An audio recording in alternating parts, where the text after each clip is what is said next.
అస్సలాముఅలైకుం వరహ్మతుల్లాహి వబరకాతు ఔజుబిల్లాహి మినశ్శైతానిర్రజీం బిస్మిల్లాహిర్రహ్మానిర్రహీం.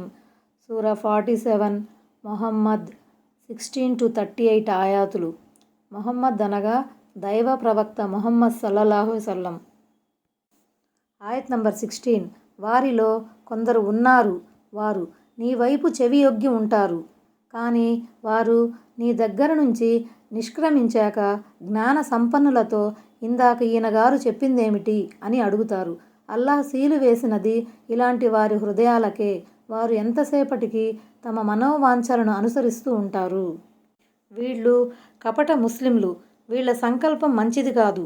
అందువల్ల దైవ ప్రవక్త సల్లల్లాహు అలైహి వసల్లం చెప్పే మాటలను వాళ్ళు చెవులు రిక్కించి విన్నప్పటికీ అవి వారి బుర్రకెక్కేవి కావు.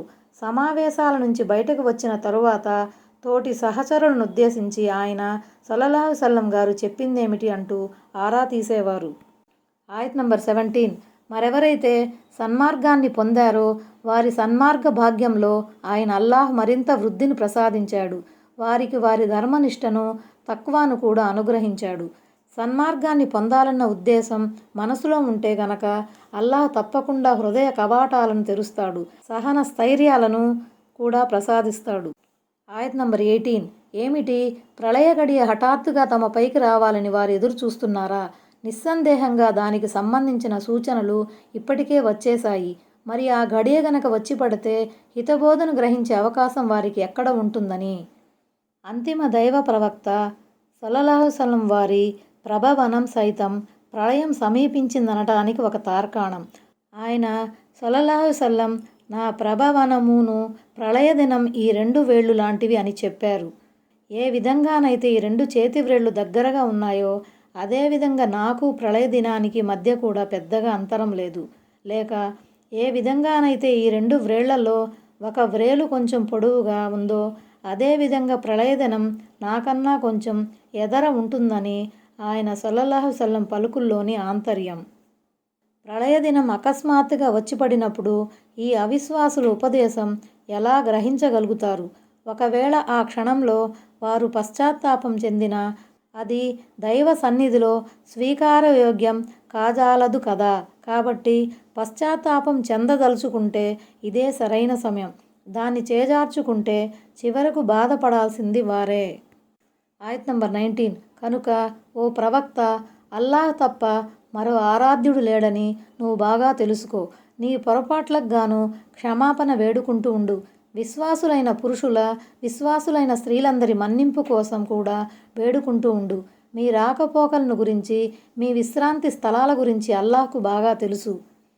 అంటే ఈ దేవుని ఏకత్వం, తౌహీద్, విశ్వాసంపై నిలకడగా ఉండు. ఎందుకంటే ఒక్కడైన దేవుని విధేయతలోనే మేలుంది.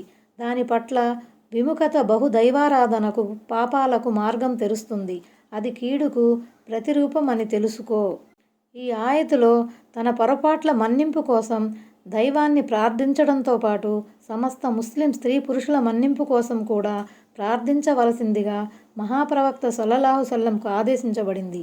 దీనివల్ల పాపాల మన్నింపుకు గల ప్రాముఖ్యం ఎటువంటిదో అర్థమవుతుంది. హదీసులలో కూడా ఈ అంశం గట్టిగా వక్కాణించబడింది. ప్రజలారా, ప్రభువు సమక్షంలో క్షమాభిక్షకై అర్థించండి. నేను కూడా ఆయన సమక్షంలో రోజుకు 70 సార్ల కన్నా ఎక్కువే క్షమాభిక్ష వేడుకుంటూ ఉంటాను అని ఒక హదీసులో మహాప్రవక్త సల్లల్లాహు అలైహి వసల్లం వక్కాణించడం గమనార్హం. అంటే పగలు మీరేమేం చేస్తున్నారో, రాత్రిపూట మీరు ఎక్కడ ఎలా గడుపుతున్నారో కూడా అల్లాహ్కు తెలుసు. అంటే మీ దినచర్యలలో ఏదీ అల్లాహ్ నుంచి దాగిలేదు. ఆయత్ నంబర్ 20. ఏదైనా సూరా ఎందుకు అవతరించలేదు అని విశ్వసించిన వారు అంటున్నారు. మరి యుద్ధ ప్రస్తావనతో కూడిన చాలా స్పష్టమైన భావం గల సూరా అవతరించినప్పుడు హృదయాలలో రోగమున్నవారు మరణ సమయంలో సృహలో లేనివాడు చూసినట్లుగా నిన్ను చూడటాన్ని నువ్వు గమనిస్తావు. వారు అల్లాహ్కు విధేయత చూపి ఉంటే అది వారి కొరకు చాలా బాగుండేది. ధర్మయుద్ధానికి సంబంధించిన ఆజ్ఞలు అవతరించకముందు నికార్సైన ముస్లింలు ధర్మయుద్ధం కోసం ఉవ్విళ్ళూరేవారు. ఈ మేరకు ఏదైనా సూర అవతరిస్తే ఎంత బాగుండునని చెప్పుకునేవారు. అంటే ఎప్పటికీ రద్దు కాని దైవాదేశం ఒకటి వచ్చేసిన మీదట వీళ్ళు కపట ముస్లింలు, అంటే ముస్లిం వర్గాలలో కూడా కొందరు నయవంచకులు ఉండేవారు. వారికి ఈ ధర్మయుద్ధ జిహాద్ ఆదేశం చాలా కష్టంగా తోచింది. విశ్వాస బలహీనత గలవారు కూడా కొంతమంది ఒక్కోసారి వాళ్ళ పక్షాన చేరిపోయేవారు. అన్నీసా సూర 77వ వచనంలో కూడా ఈ అంశం ప్రస్తావనకు వచ్చింది. ఆయత్ నంబర్ 21. వారు గనక విధేయత చూపి ఉంటే, మంచి మాట పలికి ఉంటే, మరి కార్యాచరణ నిర్ణయించబడినప్పుడు వారు అల్లాహ్ పక్షాన సత్యవంతులుగా నిలబడి ఉంటే అది వారి కొరకు శ్రేయోదాయకమై ఉండేది. అంటే వారు ఈ ఆజ్ఞ పట్ల కలవరం చెందే బదులు ఆజ్ఞాపాలన చేసి ఉంటే, దైవ ప్రవక్త సల్లల్లాహు సల్లం పట్ల పెడసరి వైఖరిని అవలంబించే బదులు మంచి మాటలు చెప్పి ఉంటే బాగుండేది. వారి పిరిగితనం, కపటత్వం వారి పాలిట వినాశకరంగా పరిణమించనున్నదని మరికొందరు వివరించారు. అంటే సమర సన్నాహాలన్నీ పూర్తయి సమరానికి అందరూ బయలుదేరుతున్నప్పుడు, అంటే వారు ఇప్పటికైనా తమ కాపట్య బుద్ధికి స్వస్తి చెప్పి నిష్కల్మషమైన మనసుతో అల్లాహ్ వైపునకు మరలినట్లయితే, లేక యుద్ధం చేస్తామని దైవ ప్రవక్త సల్లల్లాహు సల్లంకు ఇచ్చిన మాటను నిలబెట్టుకుంటూ నిజాయితీగా పోరాడితే, అంటే కపట చేష్టలకు వెన్నుపోటు చేష్టలకు బదులుగా వారు తమ చిత్తశుద్ధిని నిరూపించుకొని ఉంటే అది వారి కొరకు మేలైనదిగా పరిణమించి ఉండేది. ఆయత్ నంబర్ 22. ఒకవేళ మీకు అధికారం లభిస్తే మీరు రాజ్యంలో భువిలో అరాచకం సృష్టించటానికి, బంధుత్వ సంబంధాల విచ్ఛిత్తికి పాల్పడటానికి కూడా వెనుకాడరు. అధికారం చేజిక్కగానే రక్తపాతం సృష్టించి అధికార దుర్వినియోగం చేస్తారు.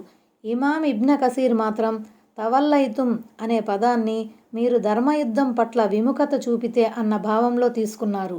అంటే మీరు మళ్ళీ అజ్ఞాన కాలపు దురాచారాల వైపుకు తిరిగిపోయి హత్యలు, లూటీలకు పాల్పడతారు, రక్త సంబంధాలను త్రెంపుతారు. ఈ ఆయతులో రాజ్యంలో అశాంత అలజడులను సృష్టించరాదని చెప్పబడింది. ముఖ్యంగా బంధుత్వ సంబంధాలను పాడు చేయరాదని నొక్కి వక్కాణించడం జరిగింది. బంధువులను అయిన వారిని ఉద్దేశపూర్వకంగా మనసు నొప్పించకూడదు. పైగా వారిని మాటల ద్వారా, చేతల ద్వారా సంతోషపరచాలి. సద్వ్యవహారం ద్వారా వారి మనసుల్ని జయించాలి. హదీసులలో కూడా దీనికి సంబంధించి చాలా గట్టిగా తాకీదు చేయబడింది. ఆయత్ నంబర్ 23. అల్లాహ్ శాపం పడినది వీళ్లపైనే, మరి అల్లాహ్ వారిని చెవిటివారుగా చేశాడు, వారి కంటి చూపును పోగొట్టాడు. అంటే అల్లాహ్ ఇలాంటి వారి చెవులకు సత్యం వినలేని చెవుడును, వారి కళ్లకు సత్యాన్ని చూడలేని అంధత్వాన్నిచ్చాడు. తత్ఫలితంగా వారి కర్మలు దారి తెప్పాయి. ఆయత్ నంబర్ 24. ఏమిటి, వారు ఖురాన్ గురించి లోతుగా ఆలోచించరా, లేక వారి హృదయాలపై తాళాలు పడి ఉన్నాయా? ఈ కారణంగా ఖురాన్ భావార్థం వారి హృదయ కవాటాల్లోకి చొచ్చుకుపోలేకపోతుంది. ఆయత్ నంబర్ 25. ఎవరైతే తమకు సన్మార్గం తేటతెల్లమైన తరువాత కూడా వీపు త్రిప్పుకొని మరలిపోయారో వారి కొరకు శైతాను ఒక విషయాన్ని, వారి చేష్టను అందమైనదిగా చిత్రీకరించాడు. వారికి మోసపూరితమైన గడువును ఇచ్చాడు. వారు కపటులు. ధర్మయుద్ధం జిహాద్ పట్ల వారు విముఖతను కనబరిచి తమలోని కాపట్య రోగాన్ని, అపమార్గాన్ని బయటపెట్టుకున్నారు. ఇది కూడా శైతాను పనే. అప్పుడే యుద్ధం ఎందుకు? దేవుడు మీకు దీర్ఘాయుష్యుని ప్రసాదించాడు, అనవసరంగా మీ ప్రాణాలను ఎందుకు పోగొట్టుకుంటారు అంటూ వాడు వారిలో లేనిపోని ఆశలను రగులుకొల్పాడు, భ్రమలకు లోను చేశాడు. లేక అల్లాహ్ వాళ్లను వెంటనే పట్టుకోకుండా కొంత గడువుని ఇచ్చాడన్నది అర్థం కావచ్చు. ఆయత్ నంబర్ 26. ఇలా ఎందుకు జరిగిందంటే, వారు అల్లాహ్ అవతరింపజేసిన వాణిని ద్వేషించే వారితో మేము కూడా కొన్ని విషయాలలో మీరు చెప్పినట్లు వింటాము అని అన్నారు. వారి లోపాయికారి వ్యవహారాలన్నీ అల్లాహ్కు తెలుసు. ఇలా అన్న పదం వారు అనుసరించిన మార్గ భ్రష్టతను సూచిస్తుంది. అంటే కపటులు అవిశ్వాసులను ఉద్దేశించి లేక యూదులను ఉద్దేశించి ఈ విధంగా అన్నారు.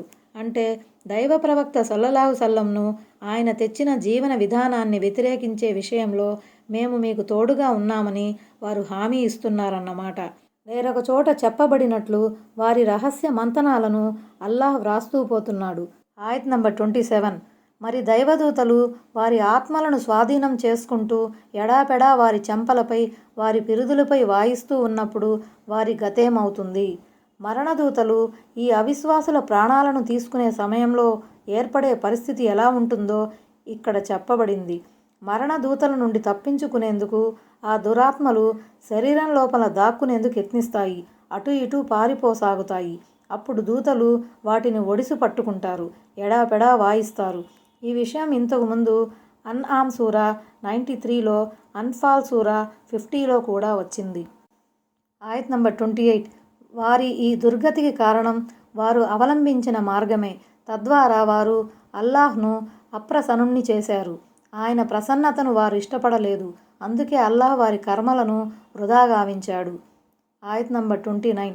హృదయాలలో రోగమున్నవారు అల్లాహ్ తమ ఆంతర్యాల్లోని కాపట్యాన్ని బహిర్గతం చేయడని అనుకుంటున్నారా? అస్గాన్ అనేది జిగ్నుకు బహువచనం. దీనికి అసూయ, ద్వేషం, అక్కసు, కాపట్యం అనే అర్థాలు వస్తాయి. కపట ముస్లింల హృదయాలలో ఇస్లాం మరియు ముస్లింల పట్ల తీవ్రమైన వ్యతిరేకత, వైరం ఉండేవి. ఆ విషయమే ఈ వాక్యంలో ప్రస్తావించబడింది. తమ ఆంతర్యాలోని కుళ్ళును అల్లాహ్ బయట పెట్టడని వారు భావిస్తున్నారా అని ప్రశ్నించబడింది. అల్లాహ్కు వారి లోగుట్టు అంతా తెలుసు అన్నది దీని భావం. ఆయత్ నంబర్ 30. మేము గనక తలచుకుంటే వారందరినీ నీకు చూపి ఉండేవారము. నువ్వు వాళ్ల ముఖ కవళికలను బట్టి వాళ్లను పసిగట్టగలిగేవాడివి. అయినప్పటికీ నువ్వు వాళ్లను వాళ్ల మాటల తీరును బట్టి తెలుసుకోగలవు. మీ కార్యకలాపాలన్నీ అల్లాహ్కు తెలుసు సుమా. అంటే ఒక్కొక్క కపట విశ్వాసిని నువ్వు స్పష్టంగా గుర్తించేలా మేము వాళ్లను బయటపెట్టి ఉండేవారము. తద్వారా నువ్వు తేలిగ్గా గుర్తుపట్టి వాళ్ల విషయంలో అప్రమత్తంగా ఉండగలిగేవాడివి. కానీ అల్లాహ్ కపటుల విషయంలో ఇలా వ్యవహరించలేదు. ఎందుకంటే అల్లాహ్ గనక అలా చేసి ఉంటే అది దాసుల లోపాలను మరుగుపరిచే ఆయన గుణానికి విరుద్ధాంశం అయి ఉండేది. దేవుడు సాధారణంగా తన దాసుల తప్పులను మరుగుపరుస్తాడు. ప్రతిదీ బట్టబయలు చేయడు. కంటికి కానవచ్చే వాటిపైనే నిర్ణయం గైకొనాలని, కానరాని అగోచర విషయాలని తనకు వదిలిపెట్టాలని ఆయన ఆదేశిస్తున్నాడు. అయితే వారి మాటలు వారి ఆంతర్యాలోని కల్మషానికి అద్దం పడతాయి.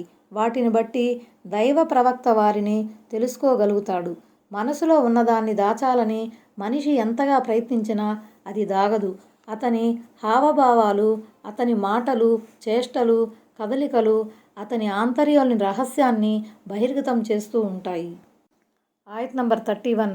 మీలో ధర్మయుద్ధం చేసేవారెవరో, సహనమూర్తులెవరో నిగ్గు తేల్చడానికి మేము తప్పకుండా మిమ్మల్ని పరీక్షిస్తాము. మీ స్థితిగతులను కూడా పరీక్షిస్తాము. ఆ మాటకొస్తే అల్లాహ్కు ప్రతిదీ తెలుసు. ఆయనకు తెలియనిదంటూ ఏదీ లేదు. అయితే కొన్ని సంఘటనల ద్వారా ఆయన నికార్సైన వారెవరో, అమ్ముడు పోయే వారెవరో తేల్చగోరుతున్నాడు. ఎందుకంటే ఇతరులు కూడా దీన్ని తెలుసుకోగలగాలి. ఇలాంటి భావం గల పదాలొచ్చినప్పుడల్లా హజ్రత్ ఇబ్న్ అబ్బాస్ రజియల్లాహు అన్హు మేము చూడటానికి అన్న భావంలో తీసుకునేవారు. ఈ భావమే చాలా వరకు సరైనది, స్పష్టమైనది. ఆయత్ నంబర్ 32. తమకు సన్మార్గం స్పష్టమైన తరువాత కూడా తిరస్కార వైఖరిని అవలంబించి అల్లాహ్ మార్గం నుంచి జనులను ఆపుతూ దైవ ప్రవక్తకు విరోధులైన వారు ఎట్టి పరిస్థితుల్లోనే అల్లాహ్కు నష్టం కలిగించలేరు. త్వరలోనే అల్లాహ్ వారి ఆచరణలను వృధా చేస్తాడు. పైగా వారే తమ స్వయానికి నష్టం చేకూర్చుకున్న వారవుతారు. ఎందుకంటే విశ్వాసం, ఈమాన్ లేని సత్కర్మకు దైవ సన్నిధిలో ఎలాంటి విలువ ఉండదు. విశ్వాసం, చిత్తశుద్ధి ఈ రెండు ఉన్నప్పుడే ఏ సదాచరణైనా పుణ్యఫలానికి నోచుకుంటుంది. ఆయత్ నంబర్ 33. ఓ విశ్వాసులారా, అల్లాహ్కు విధేయత చూపండి. ప్రవక్త చెప్పినట్లు వినండి. మీ కర్మలను పాడు చేసుకోకండి. అంటే కపటుల మాదిరిగా, ధర్మభ్రష్టుల మాదిరిగా కాపట్యానికి, ధర్మభ్రష్టతకు లోనై మీరు చేసుకున్న కర్మలను సర్వనాశనం చేసుకోకండి. జీవితాంతం ఇస్లాం ధర్మంపై స్థిరంగా ఉండాలన్న ఆజ్ఞ ఈ వాక్యంలో ఇమిడి ఉంది. పెద్ద పెద్ద పాపకార్యాలు, సిగ్గుమాలిన పనులు కూడా సత్కర్మల వినాశానికి కారణభూతం అవుతాయని మరికొందరన్నారు. అందుకే విశ్వాసుల గుణగణాలలో ఒక గుణం ఏమిటంటే వారు పెద్ద పెద్ద పాపకార్యాలకు, నీతి బాహ్యమైన పనులకు దూరంగా ఉంటారు. ఈ విధంగా చెడు పనులకు, నీతి బాహ్యమైన చేష్టలకు దూరంగా ఉండాలని ఇందులో పరోక్షంగా చెప్పబడింది. ఈ ఆయతు ద్వారా అవగతమయ్యే ఇంకో ముఖ్య విషయం ఏమిటంటే ఒక ఆచరణ పైకి ఎంత ఉత్తమంగా కనిపిస్తున్నప్పటికీ అది అల్లాహ్ మరియు ఆయన ప్రవక్త సల్లల్లాహు అలైహి వసల్లం విధేయత పరిధికి అవతల ఉంటే అది వృధా అయిపోతుంది. ఆయత్ నంబర్ 34. నిశ్చయంగా ఎవరైతే తిరస్కార వైఖరిని అవలంబించారో, అల్లాహ్ మార్గం నుంచి ఇతరులను అడ్డుకున్నారో, ఆపై అవిశ్వాస స్థితిలోనే మరణించారో వారిని అల్లాహ్ ఎంతమాత్రం క్షమించడు. ఆయత్ నంబర్ 35. కాబట్టి మీరు ధైర్యం కోల్పోయి సంధి కోసం వారిని పిలవకండి. నిజానికి మీదే పైచేయి అవుతుంది. అల్లాహ్ మీకు అండగా ఉన్నాడు. ఆయన మీ కర్మలను వృధా చేయటం అనేది జరగదు. మీరు సంఖ్యాపరంగా బల పరాక్రమాల రీత్యా శత్రువుపై పైచేయిగా ఉన్నప్పుడు శత్రువుకు జడుసుకుని సంధి కోసం తాపత్రయపడకండి. పైగా దైవధర్మ ఉన్నతి కోసం మీ పరాక్రమాన్ని ప్రదర్శించండి. ఆధిక్యంలో ఉండి కూడా అవిశ్వాసులతో సంధి చేసుకోవటం అంటే అధర్మ పరివ్యాప్తికి పరోక్షంగా తోడ్పడటమే. ఇది మహాపరాధం. అంత మాత్రాన అవిశ్వాసులతో సంధికి బొత్తిగా ఆస్కారమే లేదని కూడా దీని భావం కాదు. కానీ సర్వావస్థలో లేదు. సంఖ్యాపరంగా ముస్లింలు తక్కువగా ఉన్నప్పుడు, వనరులు పరిమితంగా ఉన్నప్పుడు యుద్ధం కన్నా సంధి మిన్న. అలాంటి పరిస్థితులను బేరేజు వేసుకొని సమయస్ఫూర్తిగా మసలుకోవటం విఘ్నతకు తార్కాణం. మహాప్రవక్త ముహమ్మద్ సల్లల్లాహు అలైహి వసల్లం సైతం మక్కా అవిశ్వాసులతో 10 ఏళ్ల నిర్యుద్ధ సంధి చేసుకోవటం గమనార్హం. దేవుని అండదండలు ముస్లింల పక్షాన ఉన్నాయన్న శుభవార్త ఇందులో అంతర్లీనమై ఉంది. అల్లాహ్ అండదండలు లభించిన వారిని ఓడించటం ఎవరితరం? పైగా ఆయన వారికి సంపూర్ణ ప్రతిఫలం వసుగుతాడు. అందులో ఏ లోటు చేయడు. ఆయత్ నంబర్ 36. నిజానికి ఈ ప్రాపంచిక జీవితం ఓ ఆట, కాలక్షేపం మాత్రమే. మీరు గనక విశ్వసించి భయభక్తుల వైఖరిని అవలంబించినట్లయితే అల్లాహ్ మీ పుణ్యఫలం మీకు ఇస్తాడు. ఆయన మీ నుండి మీ సొమ్ముల్ని అడగడు. అదొక వెలుగు నీడల సయ్యాట. ఇక్కడ ఏ వస్తువు స్థిరమైనది కాదు, ఆధారపడదగ్గది కాదు. ఆయనకు మీ సిరి సంపదల అవసరం ఎంతమాత్రం లేదు. ఆయన ఖుద్దుగా సంపన్నుడు, నిరపేక్షాపరుడు. అందుకే ఆయన మీ సంపదనంతటినీ మీ నుంచి అడగలేదు. అందులోని అత్యల్ప భాగాన్ని మాత్రమే 2.5% జకాత్ రూపేణా కోరుతున్నాడు. అది నెలనెలా కాదు, ఏడాదికి ఒక్కసారి మాత్రమే. అది తన కోసం కాదు, మీ ఆత్మీయుల, మీ తోటి సోదరుల అక్కర్లు తీర్చటానికే. అంతేగాని ఆయన మీ ధనంతో తన బొక్కసాన్ని నింపుకోవటం లేదు. మీ నుండి వసూలు చేసిన ధనాన్ని విశ్వ వ్యవస్థ నడపటానికి ఖర్చు పెట్టడం లేదు. ఆయత్ నంబర్ 37. ఒకవేళ ఆయన మీ నుండి మీ సొమ్మును అడిగితే ఇవ్వమని మరీ గట్టిగా అడిగితే మీరు పిసినారులుగా ప్రవర్తిస్తారు. మరి ఆయన మీ కాపట్యాన్ని బట్టబయలు చేస్తాడు. అవసరానికి మించిన సొమ్ము గనక మీ నుంచి కోరబడితే ఎలాగైనా ఇవ్వాల్సిందేనని కాస్తంత గట్టిగా దబాయించి అడిగితే మీరు లోభత్వం చూపేవారు. ఇస్లాంకు వ్యతిరేకంగా తిరుగుబాటును కూడా చేసి ఉండేవారు. ఇదేమి జీవన వ్యవస్థ బాబు, మేము సంపాదించింది కాస్త లాక్కుంటుంది అని చెప్పి ఉండేవారు. ఆయత్ నంబర్ 38. ఇదిగో అల్లాహ్ మార్గంలో ఖర్చు చేయండని పిలిచినప్పుడు మీలో కొందరు పిసినారులుగా వ్యవహరిస్తున్నారు. ఎవడైతే పిసినార్తనం వహిస్తున్నాడో అతను తన పట్లనే పిసినార్తనం వహిస్తున్నాడు. అల్లాహ్ సంపన్నుడు, అక్కరలేనివాడు.